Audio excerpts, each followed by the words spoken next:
Welcome. Well, thank you, Tony, for having us over to your place. We're here to talk about your nomination as a lifetime member of ACCRA and hopefully to share some of your experiences with the membership. So, Thank you. Yeah, no, appreciate your involvement over the years. And a good point to start. How did you get your start in the Remedial business? Well, it's a long-run family business, but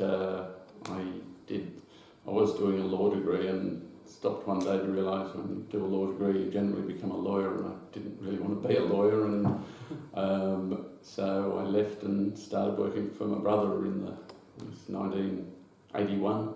Yep. And he was running the business as a remedial business at the time. He'd changed it from the stone business in about the mid-70s, and there really was only ourselves and T.A. Taylors at the time doing remedial work. Yeah, okay. And so I started on the tools at the Water Board head office, and back in the good old days where people did remedial work on hourly rates, it was a pretty good way to make money. But yeah, I started on the tools, and the tools in those days were a lump hammer and a point, no electric breakout hammers or anything like that. I did that for about 3 years, learned all about repairs and joints and what goes wrong with concrete. That's one of the oldest, well, it's now just a shell left of it now, but one of the oldest precast buildings in the city. And after a few years on the tools, I became a supervisor and running around all our sites and learnt the price jobs, and so that's a long time ago. Yeah. nearly 40 years ago. That's truth. That's a fair spell. Well done. Again. How has being a member of ACCRA helped your career or the business? ACCRA's helped because it's brought a level of quality to the industry that, especially back in those days, didn't exist. Yep. Concrete repairs were done with sand, cement and bombacrete, which nobody realised was water soluble, so created new future work. Reinforcement was just ground till it was bright and shiny, and most of the section was taken out of it, and nobody ever broke out behind the bar, so there was just no standard of work. We did the Westfield Tower Boulevard Hotel repair in the mid-80s. We're the first people ever to use polymer modifieds in repair mortar. So, how did you find those? That was we had to ship the liquid polymers from overseas. Actually, just wasn't available here at all. Right. Okay. There was no such thing as pre-bagged repair mixes, but we were trying to do high-tech repairs in a low-tech market, and so just more expensive than people, and when ACCRA came along it sort of lifted that standard so that the old days of people quoting 10 litres of repair and finding there's 1,000 and those, it got rid of a lot of those sort of practices, so it allowed there to be a market for people trying to do a quality job and do it the right way and do it once. And clients who wanted a good job tended to look for people who had some repute, and ACCRA, well, it was very small in those days. There were only a few consultants, and I think some of the consultants in those days thought it was just a consultant's business, but it finally was open to us mere contractors, and it sort of raised the standard of the whole industry, and that's why there's so many more members now. So as a way of developing our business, we've always pitched ourselves at the quality end of the market, and we charge for that sort of work, and this has allowed us to do it. Yeah, good. Do you have any particular tips for others in the remedial industry for career longevity? I think you have to be proud of your work, and in the end a lot of what we do is digging holes and fill it back up, but if you just think of it in those terms, or if you're only just doing it for how much you're making on the next job, you won't last. if you have pride in your work and you concentrate on the quality of your work, I get a kick out of doing a good job. Okay. And I get a kick out of our clients at the end of the job saying, wow, that's fantastic. Yeah. Is it part of being proud of the work, you're interfacing with other trades, not just concrete repair as we were traditionally? That's the finished product. You've got to be mindful of how it's going to look. We've always tried to do all the trades ourselves, because the way I maintained the quality of the work we did was by being able to tell my own guys that that's the job you're going to do, and setting a standard for them to do it. And I've often said to clients on big jobs, it's not your normal experience, but we have to be better friends at the end of the job than at the start. And there's been times where clients have put on barbecues and things for our guys at the end of the job. It's a real acknowledgement that we've gone out of our way to make it as good an experience as it can possibly be. When you're bashing great holes in people's buildings, it's not the best experience in the world, but you can make it as bearable as possible. And so, in terms of longevity, if you have pride in what you do, the rest of it sort of looks after itself. Yes, yeah, okay, good. A little bit like going to the dentist. You know it's going to be a bit painful, but if you're happy at the end... And you know it'll be over at some point. That's right. Have you got a favourite remedial project or project challenge that you can recall? We've done a lot of jobs over a lot of years, but there's a couple that stand out. There's jobs where we've been called back to do future stages of the work. They haven't gone back to tender, where like the ACCRA apartments, we did a big job there, and then they just called us back, didn't go back to tender, and another $1 million job on their building without them going to tender because of their experience the first time. And we've done 3 major stages of work at the Wanaka estate at Waverton. But probably my favourite job is the Lansdowne Bridge is on the Hume Highway at Carramar, or Landsvale. And as a 5-year-old, I was taken to that job when my father, the RM of RM Watson, the company were rebuilding the stone arches and the parapets. That's a single arch sandstone bridge. Nearly 50 years later, we won a tender with RMS to rebuild the stone parapets because a truck had gone through one of them. And while we were working there, as a little guy, I used to love these brass. I always thought they were little hammers, but they were the brass fixing cramps. You'd have them made in a blacksmith shop, especially to hold the stone together. And I was finding, as we're dismantling the parapet stones, I'm finding these remnants of things my father's guys had put in place 50 years earlier. So there's not too many companies that get to go back 50 years later. So I'm curious about the remnants. Like, what condition were they in? Oh, they were solid brass. So, God, if you were buying them now, they'd be hundreds of dollars each. Yes. They were in perfect condition. Yeah, just with the surface filigree. So it's called. so it's a pretty special time. There was I bore people with the story a bit because one day my daughter came. She was in year 3, I think, at school, and she came home and said, "Oh, we've got to do a speech in front of the class about something that's of old age and important to the family." And I said, "Well, rather than do your grandmother's ring or those sort of things, which everyone will do, I've got this bridge you can talk about." And so she did a speech, and she came first in the class. The teacher had never heard a speech about bridges on that subject ever before. So it's paid off a few times for us. An interesting part of when my father, we have a newspaper clipping. It was written up in the paper when it was awarded the contract, and it was just at the time, the start of decimal currency. But a 104-week program was $110,000. And they had an entire bridge scaffolded and probably had 30 or 40 guys on the site for 2 years. So we're talking that $100 and something thousand must be 10 or 15 million now in today's dollars. How much the guys were getting paid, I have no idea. No. So it could have been much over that length of time. Seconds a week. Yeah, so whatever. Forgot in the conversions how low that pay was. But it was it was a big enough job to be written up in the no, that was in the Sun or the Mirror. Oh, okay. Yeah. Substantial project. Yeah. Good stuff. On the flip side, any projects you wish you'd never been involved in?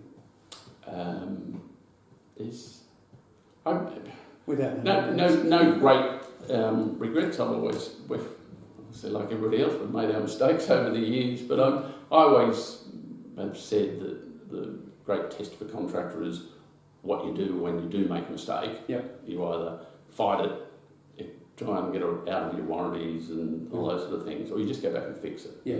And I think our repute is if we got a problem, we just fix it. Yep.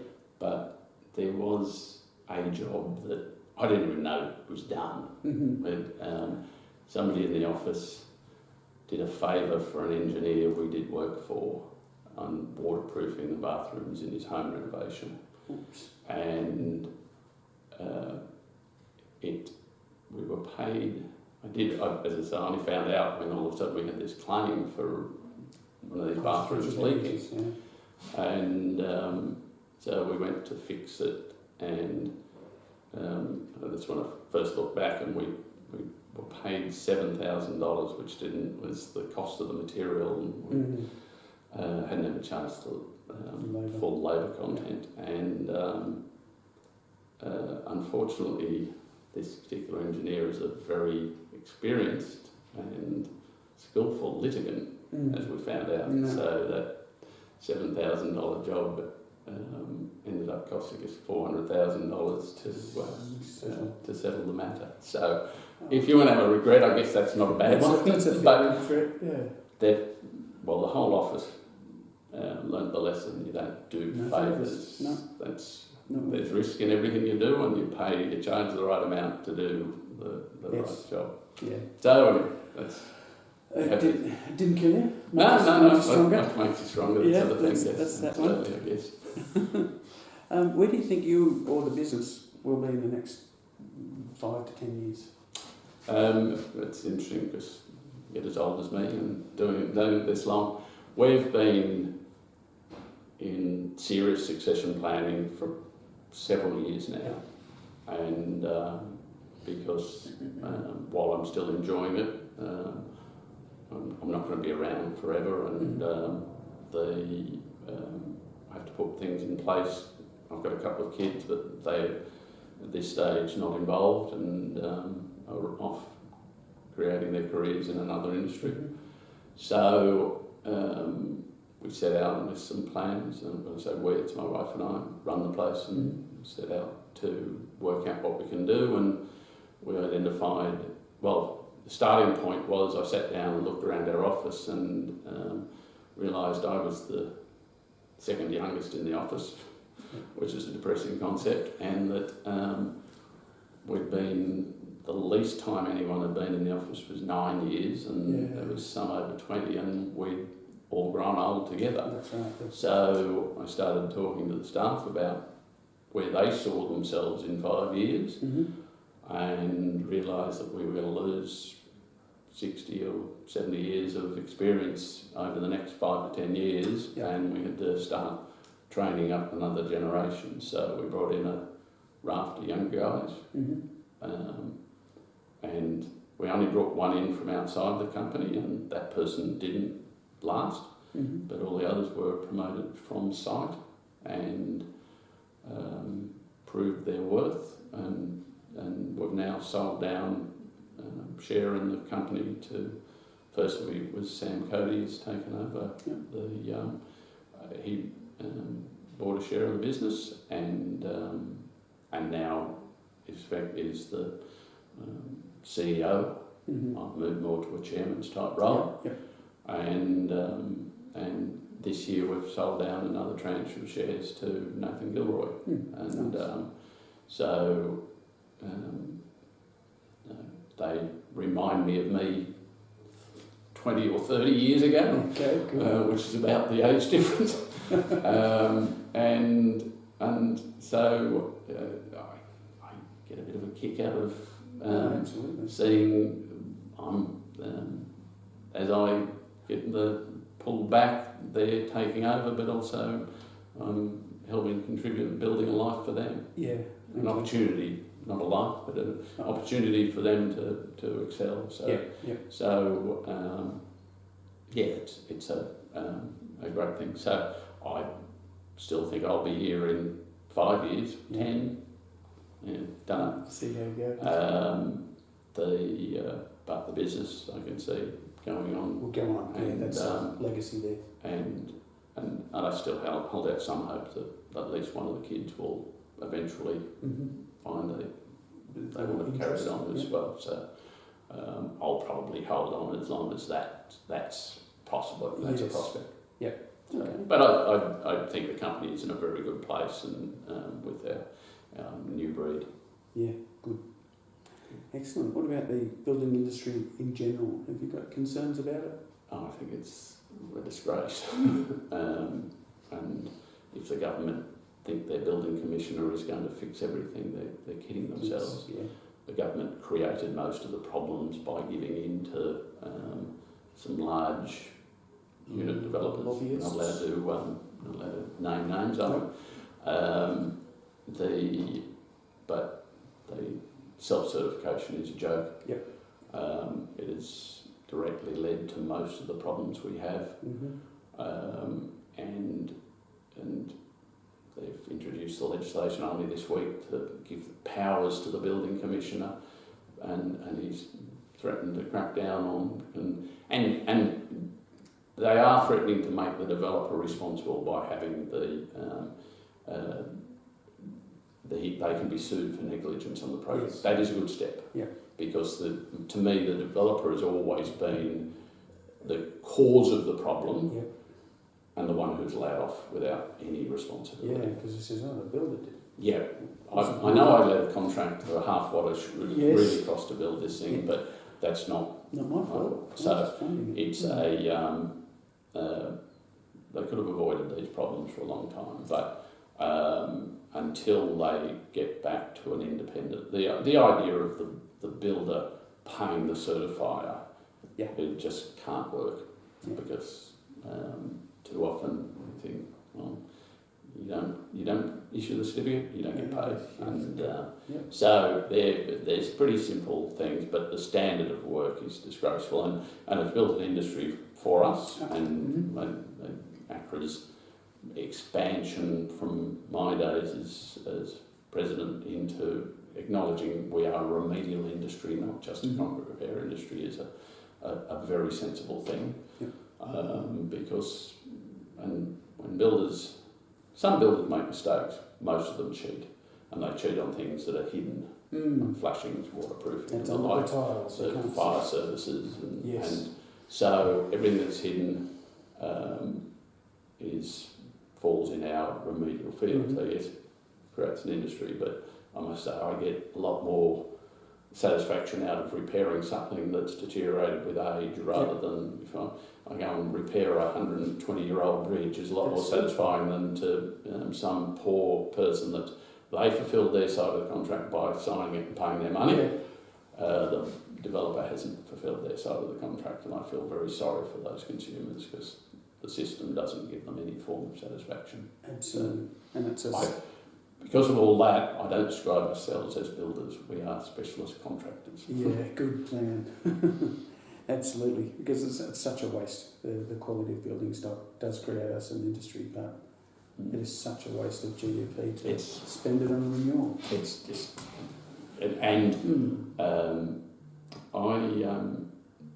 we actually... for 20 years I've been telling friends not to buy high-rise residential, anything built in the last 20 years. And so this is not a new issue. No. But I actually had, many years ago, one of the sales rep from Fosrock, as they were called at the time, and he was bemoaning the fact that one of his biggest clients, which is a very major home unit developer, had cancelled their order. The developer used to buy, they're a developer builder, and they used to buy the waterproofing materials and get a contractor just to apply it. Yep. And they'd cancelled their order because they had realised that they could put that package on the tiler and not have it as a separate trade and get a waterproofing certificate from the tiler. Didn't pay the tiler any more money to do the work. Right. So the standard of their waterproofing disappeared completely. Again, But the reality is it was only $500. They were saving $500 per bathroom. So when you get a bathroom and an ensuite, it's $1,000 a unit. Yep. When you're building thousands of units, it's millions of dollars you're saving. So to them, this was a legitimate saving. If they'd been honest enough to ask people and say, oh, give us an extra $1,000 and we'll actually waterproof your bathroom, everybody would say, well, don't know why I have to do it, but yeah, that's cheap, because they were saving $500 on the waterproofing, but to go back and fix it later is $15,000. And that's the maths. Their cheating is just saves them a little bit to cost others a huge amount. That's right. Pushing it on others. That's the egregious bloody hurt. Sorry, it's one of my hobby horses, that whole thing. A shared soapbox. Where would you like ACCRA to be in a 5-year period? Keep doing it. I think the best thing they ever did was get me off the board, because it's grown significantly since then. I think it's doing a very good job. Unfortunately, we still haven't penetrated deep enough into creating Remedial as a specialist supply in the building and the construction industry. Example only this week of a tender meeting I went to for the City of Sydney, and it was a full facade repair on the Woolworths building across from the road from Town Hall, and lead paint removal, concrete repairs, render repairs, new windows, waterproof membrane on the roof, new waterproof coatings, and difficult access. So just an extraordinarily good package of a full facade repair. Yep. It goes to open tender. I go to the tender meeting, there's lost count, but there were 21 separate people holding documents. The vast majority, we don't price open tender stuff because you can't win them without making a mistake. Yep. But I went along more wearing my industry hat, and half the room were little builders who they've got a bit quiet, so we'll get into the Remedial. I can package all of this up and subby the whole job out, not strike a blow ourselves, and so rather than get any level of quality, it goes all the packages, all the trades at the lowest price there possibly can be. And so that facade repair done by somebody like that will be being redone in 5 to 10 years, rather than you give it to a quality contractor and have good quality supervision, because there's the original consultants and the report and the tender the specification is written by an ACCRA consultant. Okay, good. But the job is going to be run by a council employee, and he ran the tender meeting, didn't get the consultant along to the tender meeting, and when asked questions about it, had not the slightest concept. Didn't have a clue. And so somebody will probably buy that job and either destroy the council with variations, or will just do poor work. So if ACCRA can further itself by educating the marketplace that is a specialist package. They would not go to open. If they were building that building in the first place, that's not an open tender. They would do pre-qualification and then pick a select list. A city building, difficult access, very prominent site, there's no one in the world, but this is only maintenance, so anyone can do that. So we still have to educate the market that it is a specialist industry and should be done by specialists. Okay, that sounds good. Thank you. Anything else to add that we might not have covered? No. I've enjoyed my association with ACCRA over the years, and we're still hopefully actively involved. I'm pushing the younger guys in the office to put their represent. hand up and do their time on the board, and because you learn a lot from them and from that experience and the shared knowledge of the people who are on it. There's some very capable, experienced industry types there, and there's some younger guys there that are learning from those people, and I spent my time on it, and I feel I made a contribution, and everybody should do the same. So ACCRA is, well, as I say, the growth in the number of members and its spread to all states in New Zealand is a tribute to how well it's been run. So well done to the board and the four people. So thanks, Tony. thank you very much. Appreciate it. We're not allowed to do that, are we? Got me. Nice work. Thank you.